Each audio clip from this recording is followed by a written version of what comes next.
Welcome. Today we are not just reading a text, we are excavating a structure.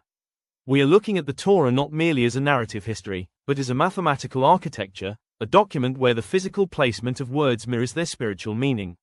This presentation is based on Daniel Langer's book, The Seventh and the First. It is the discovery of a hidden digital code running beneath the narrative surface. If you require a free handout to accompany this presentation, the link is in the description. We begin at the very beginning. The opening verses of Genesis are not random prose, they are a numerical grid.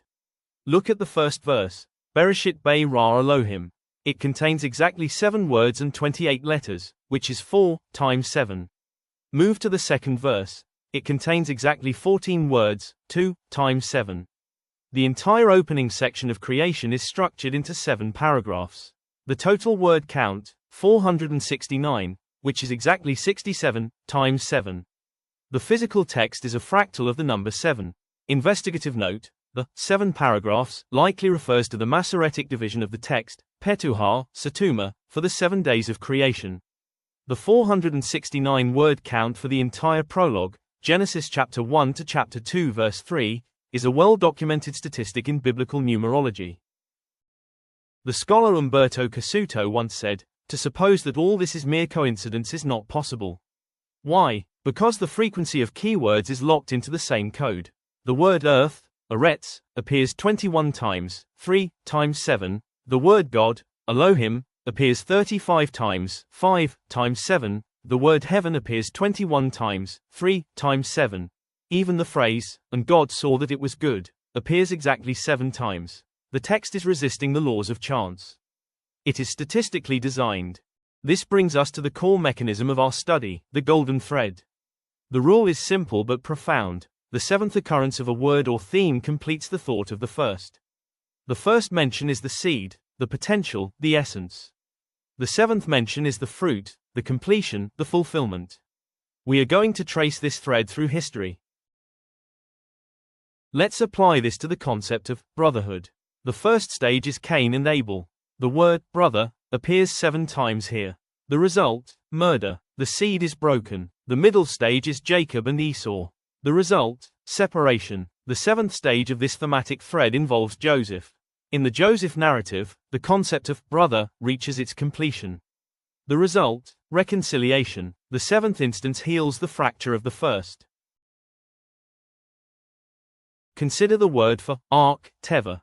It appears only in 2 stories in the entire Bible, Noah's flood and Moses in the basket. The word appears 26 times in the flood narrative. It stops. It reappears centuries later in Exodus. The 27th and 28th mentions describe the basket of Moses. Why? Because the ark is the architecture of survival. The 28th mention, 4 times 7, completes the concept. Noah saved humanity, Moses saved the deliverer of humanity. This mechanism isn't just about counting, it's about tikkun, repair. The 7th instance often acts as a mirror that inverts and fixes the mistake of the first. The mathematical symmetry is a mechanism for healing. Look at the symmetry between the first mother and a later mother. The first, Eve, she gives forbidden fruit to her husband. The result, a curse and a fall. The repair, Rebecca, she gives savory food, goatskins, meat, to her husband, Isaac, to ensure the blessing. The act is inverted. One leads to a loss of status, the other secures the spiritual future. The narrative code repairs the earlier breach. Investigative note: this parallel is often drawn in rabbinic literature. Eve listens to the serpent. Rebecca listens to the divine prophecy that the older shall serve the younger. Consider the direction, east, Kedem, first mention. Adam is driven out to the east. It is the direction of exile. 14th mention, 2 times 7, Jacob journeys to the east. But this journey is the start of his return, his spiritual wrestling that will birth the nation of Israel. The 14th repairs the first. Now we reach a statistical impossibility. Genesis chapter 32, the night Jacob wrestles the angel. Look at the words in this single scene. The word offering appears for the 7th time. The word camp appears for the 7th time. The phrase his face appears for the 7th time. The word pass appears for the 7th time. The word night appears for the 7th time. All of these, golden threads, converge on this single night of struggle. The laws of literary entropy are suspended here. It is a mathematical knot of destiny. We also see a decimal architecture in the lives of the patriarchs, representing divine providence, the number 10, Abraham, associated with 210, 21, times 10, Isaac, associated with 100, 10, times 10, Jacob, associated with 800, 80, times 10, total, 1110.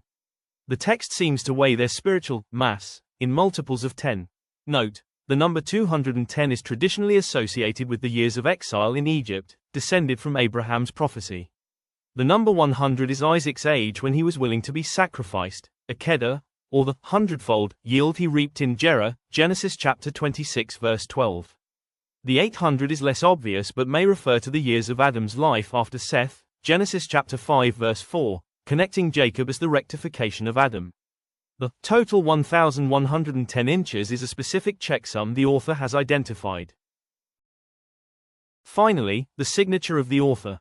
The Tetragrammaton, the ineffable name of God, Yud He Vav He, its numerical value, gematria, is 26.